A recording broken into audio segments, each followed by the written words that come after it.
Ya, coba dijawab Pak.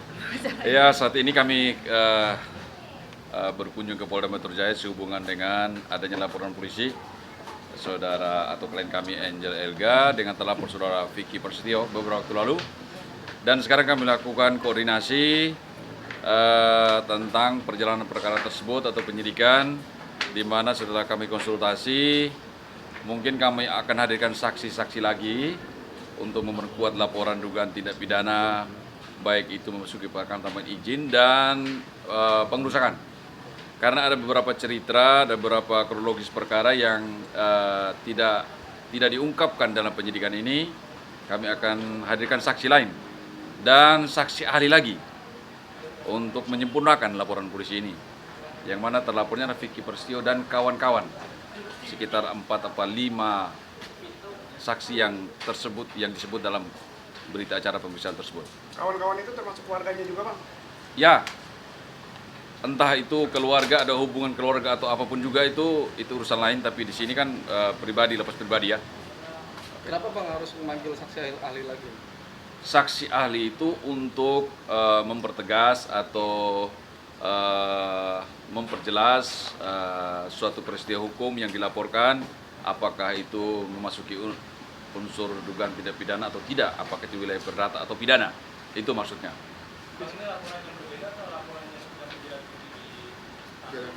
Ini laporan yang sudah 2018 lalu ya. Ini sebenarnya berbeda sih, berbeda dengan yang kemarin. Cuman ini kan kemarin memang laporan saya yang kemarin itu, tapi berbeda. Gitu. Memang yang laporinnya bareng-bareng kemarin. Jadi selesainya fokus dulu yang ini dulu satu-satu. Oke, rencananya di sini siapa lagi yang akan diambil? Ini kan akan banyak pelakunya kabarnya gitu. Mungkin Kalau termasuk kita adik-adiknya. kan nggak bisa menentukan. Yang menentukan adalah pihak aparat ya.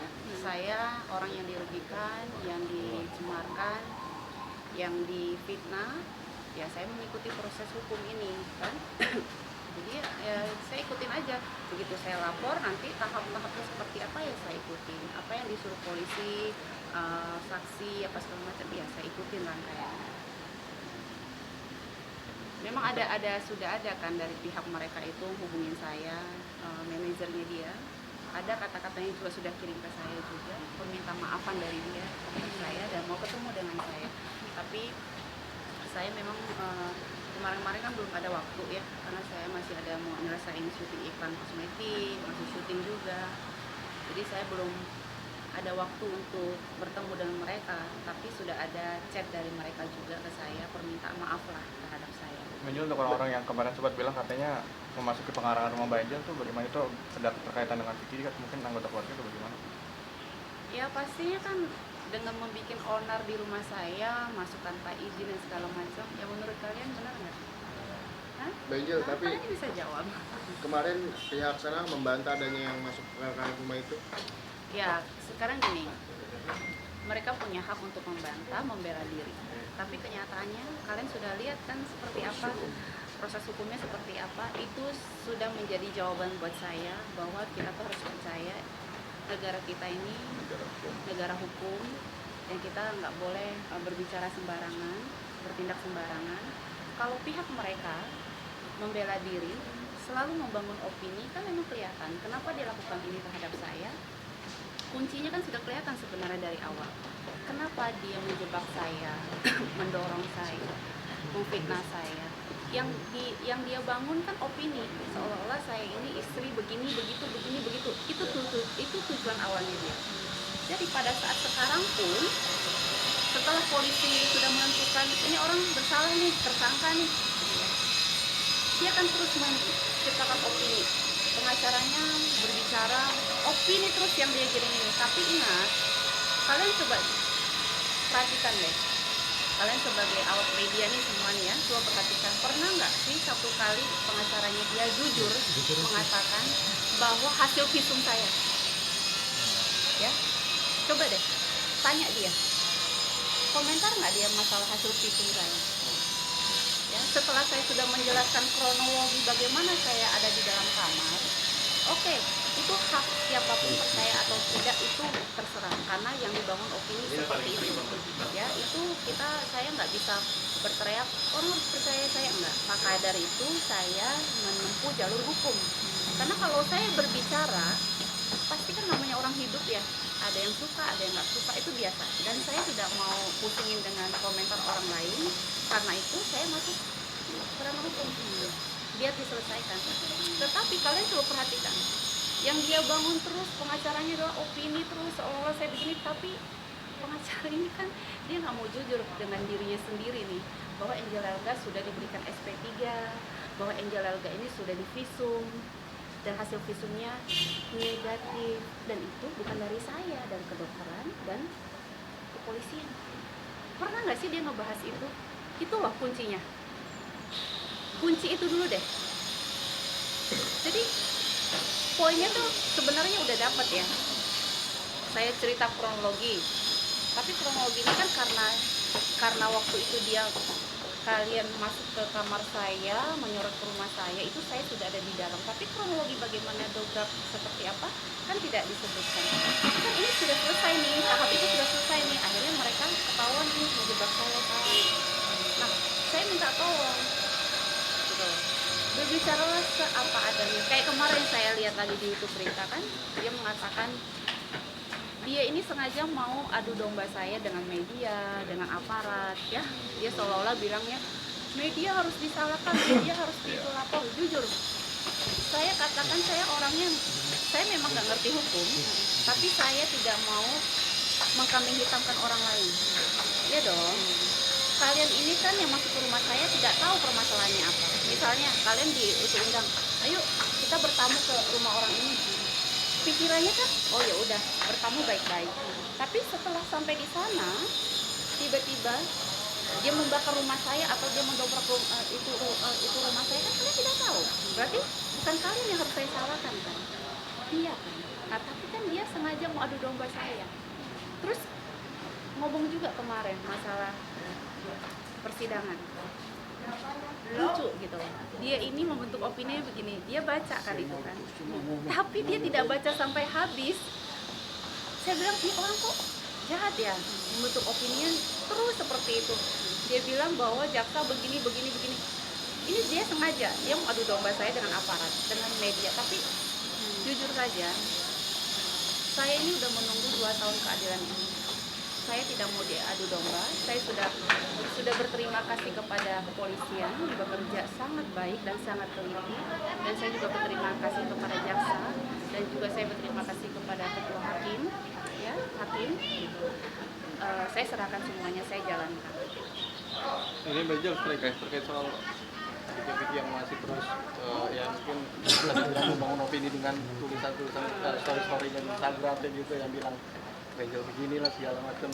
Saya udah nggak mau pusingin itu, saya nggak mau terlalu dibawa kemana-mana ya. Saya fokus memberikan efek jerah kepada mereka, menyelesaikan secara hukum. Coba kasih lihat, ada itu di bang. Jadi gini, perlu saya jelaskan dalam peristiwa hukum antara klien kami Angel Elga dan Vicky Prasetyo, ada satu peristiwa di mana terdakwa ini bersama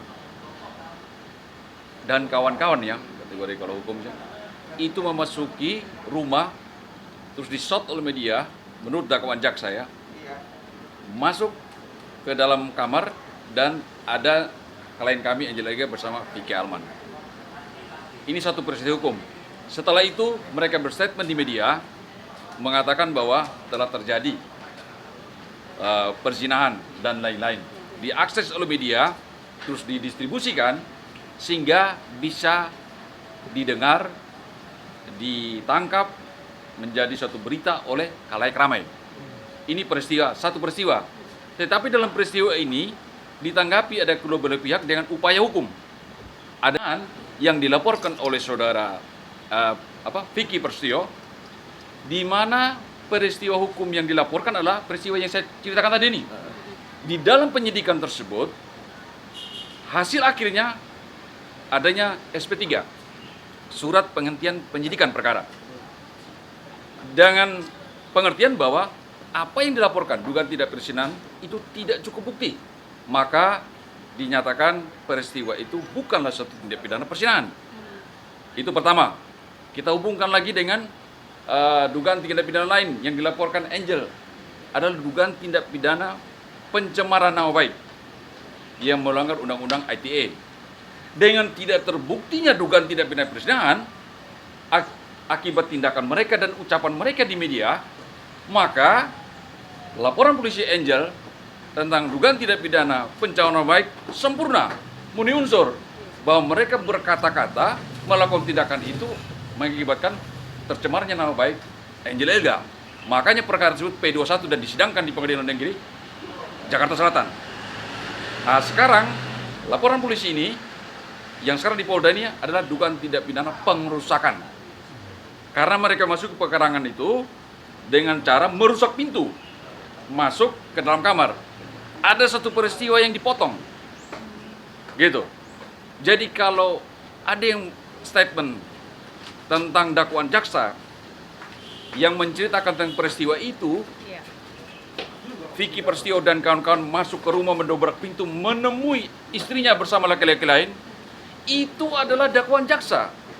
Kenapa tertulis begitu? Karena itulah suatu peristiwa hukum yang diadukan oleh saudara Angel akibat peristiwa hukum tidak benar sehingga menimbulkan pencemaran nama baik Angel. Yang tidak benar itulah dikatakan memenuhi unsur karena dia menceritakan, menginformasikan sesuatu yang tidak benar. Maka laporan polisi tersebut dinyatakan P21 dan disidangkan saat ini. Jadi ini rangkaian ini harus dipahami. Jadi kalau dibangun, diceritakan katanya dakwaan jaksa menyimpulkan ada suatu kesalahan, bukan. Itu rangkaian cerita yang di ujungnya daripada dakwaan tersebut mengatakan semua tindakan ini informasi disampaikan adalah tidak benar. Tidak benar. Dia kan cuma ngebacanya cuma Ya, tapi nggak jadi gitu. dibawahin tuh. Ya. Dia kan Jadi saya nggak tahu gitu. Kira-kira berarti total berapa pelakunya nih Pak? Kalau misalnya di total. kalau dari itu kewenangan penyidik ya, siapa berbuat apa itu dalam tingkat penyidikan. Yang perlu kita ambil di sini adalah bagi masyarakat juga luas, bagi masyarakat banyak awam, di dalam kita menuntut hak itu boleh-boleh saja, tetapi jangan melakukan dengan cara melawan hukum. Nah, ini pelajaran yang kita ambil dari peristiwa ini.